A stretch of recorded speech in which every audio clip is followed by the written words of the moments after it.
Let's define prophecy. Prophecy has two dimensions. Prophecy is foretelling and forthtelling. Foretelling is what you think of prophecy normally.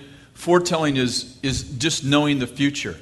And let me say this. I believe that prophecy has three dimensions in foretelling. It has foresight, oversight, and insight. Foresight, oversight, and insight. That's not in your manual. But I believe that prophetic people move in three dimensions. Foresight, the ability to see the future. Insight, the ability to know what's driving the future or driving a culture. And oversight. Oversight is the ability to have spiritual perception of where things lie relative to other things. People that have good oversight, for instance, prophetic oversight. I'm not talking about I'm an overseer. I'm not talking about being an overseer. I'm not talking about being a leader who has oversight. I'm talking about the gift of prophecy that has oversight as its dimension. Are you with me? Maybe it'd be easier if I describe it this way. The eye of the Lord, the prophecy is being able to see and hear in God, right? If I can just use this as an example, some prophetic people have a telescope for an eye. They can see a long ways off. But typically a person who has prophetic foresight, who can see a long ways off into the future, doesn't typically have prophetic insight. Because prophetic insight is like a microscope. It's like having an eye, a microscope for an eye. It's the ability to see. You know, have you ever looked at your skin under a microscope? There are things living there. It's gross. And people that have prophetic insight can tell you what is driving motives, motivations, not necessarily negative. Are you with me? They can look into the heart of matters through their prophetic gift. And people that have oversight, they are people, in my mind, who are like looking, like if you've ever flown, I think I shared this with you, if you've ever flown over your house in a helicopter, it works in a plane too. My friend has a helicopter and we flew over my house. And I looked at my house and it's amazing to see your house in perspective with everything else. It's one thing to drive on a road. It's another thing to hover right above your house and go, oh my goodness, I didn't know the golf course was that close. And that's what oversight, prophetic oversight does. It's people who can take people and go, you fit right here. Like they see this big picture, not necessarily the far away picture, but they see the big picture. And they go, John belongs over here. That's the struggle. That's why he's not successful, because he needs to be over here. And people that have prophetic oversight are usually really good at overseeing organizations, running prophetically, giving prophetic perspective to organizations, because they have a good idea where people belong and what roles, because they can prophetically take that helicopter and move up above an organization, and they can tell you things about perspective. They can put things in perspective. There are people that have all three dimensions, in my opinion, but it's pretty uncommon, because what gives you really good foresight usually restricts your insight. What gives you really good insight typically restricts your foresight. And that's not for everyone, but I'm just telling you that the people that I know that are really good at telling you the future are typically don't have a clue what's going on in the present. Prophetically, I mean. And so, prophecy is about foretelling. It's about telling the future. But it's also forthtelling. Forthtelling means I'm causing the future. I've probably told you this story before, but there was a young man, he was sitting right back there, almost to those back doors, in a Sunday night meeting. And I called him out, and I said, I see you as a holy man. And it was on a Sunday night. I see you as a holy man, like you're one of like the holy men of old. And I gave him this whole prophecy about being a holy man, and it was about 4 or 5 minutes long, about how the holy men of old were in the Old Testament. They were like Nazarites, and God was just using them as examples of his holiness and so on and so forth. Well, it turns out that the guy was a heroin addict. But when I called him a holy man, something came into him and he was instantly delivered. What happened? He received the prophet's reward. If you receive a prophet in the name of a prophet, then you receive the prophet's reward. What is the prophet's reward? And we've talked about this earlier. A prophet's reward is the ability to do what you couldn't do 1 second before you received the prophecy. What makes a prophecy a prophecy? A prophecy isn't a prophecy because you sound like Shakespeare, or you yell, or you're dramatic, or you say, "Thus saith the Lord." In fact, I want to say this. The more you have to say, "Thus saith the Lord," the more I think it's probably not the Lord.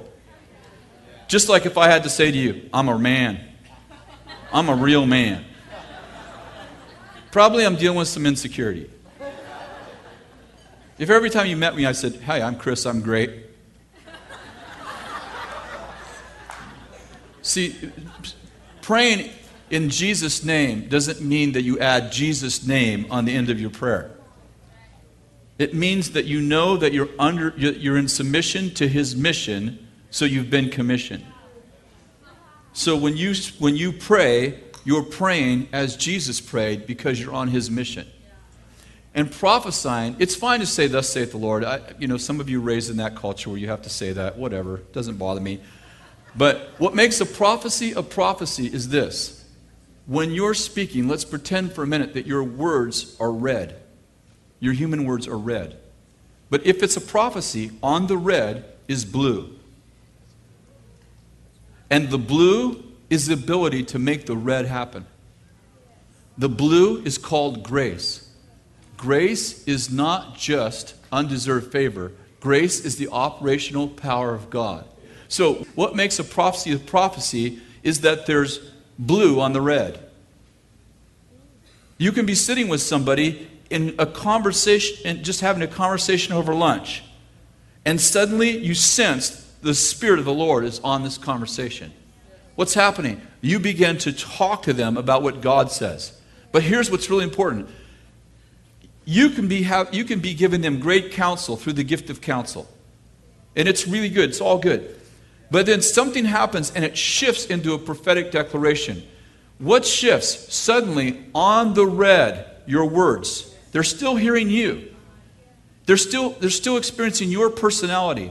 They're still experiencing your persona. They're still experiencing all of you. But in the middle of that experience, there starts to be the blue. And the blue gives them the ability to do what the red said. I've used this example over and over. I really like this one example because of how dramatic it was when it happened. This pastors came and said, "Can you prophesy over my team?" This is during a conference. They were from Los Angeles area. "Can you prophesy over my team? There's about 8 of us." I said, "Sure, bring them up." So it was husband and wife teams, and I'll never forget, they were standing right here. And so I started to minister to the first couple, husband and wife couple. And I start with the woman, and I said, "I see you singing songs, I see you writing songs, and I see you playing guitar and leading worship." Well, before I could get to like the second thing, like I see you singing, and when I go to the second thing, she goes, wait, no, that's not me. It's my husband. She said, "I'm tone deaf, but my husband's the worship leader in our church." I go, "Lady, shut up." I said, "Do you know what a prophecy is?" She said, "I guess I don't." I said, "A prophecy is about the future. And if you believe this prophecy, it will give you the ability to do what you couldn't do 1 second before you heard the prophecy." She said, "Well, do me again." I said, "All right." And I prophesied to her, and it was longer, but the 3 basic points were, I see you singing, I see you leading worship, writing songs, and playing guitar. And she said, all right, I received that for myself. I said, good. So about 8 or 9, 10 months later, another conference, I meet this person at the back of the sanctuary. She said, "Do you remember me?" I said, "No, honestly, I'm sorry, I don't." She said, "You prophesied over me." I said, "I prophesy over hundreds of people a year." She said, "You told me to shut up." I'm thinking, well, that narrowed it down to about 3 or 4. But as soon as she said, I said, "Oh, I remember you. Your pastor brought your whole team up." She said, "Yeah," and then she repeated the prophecy. She said, "You told me I was going to lead worship, I was going to play guitar, I was going to write songs." I said, "I remember that." And she said, "Remember I told you I was tone deaf?" I said, "Yeah." She said, "As soon as I left the meeting," she said, "my tone deafness left." She said, Within 3 months, I learned to play guitar. She said, I've written several songs, and I lead worship in our 500-member Vineyard Church on Sunday. What happened? She got the blue on the red. She got grace. She got the ability to do what she couldn't do 1 second before she heard the word.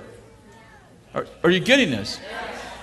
Now, what would happen if she would have walked away going, instead of saying, that was my husband, let's say that she did what most people do, and they just keep their mouth shut, and they walk away going, oh, that prophetic person's, their ministry sucks, you know? How many of you know she wouldn't have learned to play guitar? She wouldn't have learned to sing. She would have remained tone deaf. Why? Because she had to add her faith. Remember Romans 12. She had to add her faith to get the grace that was on the red so she could get the blue. That's really important.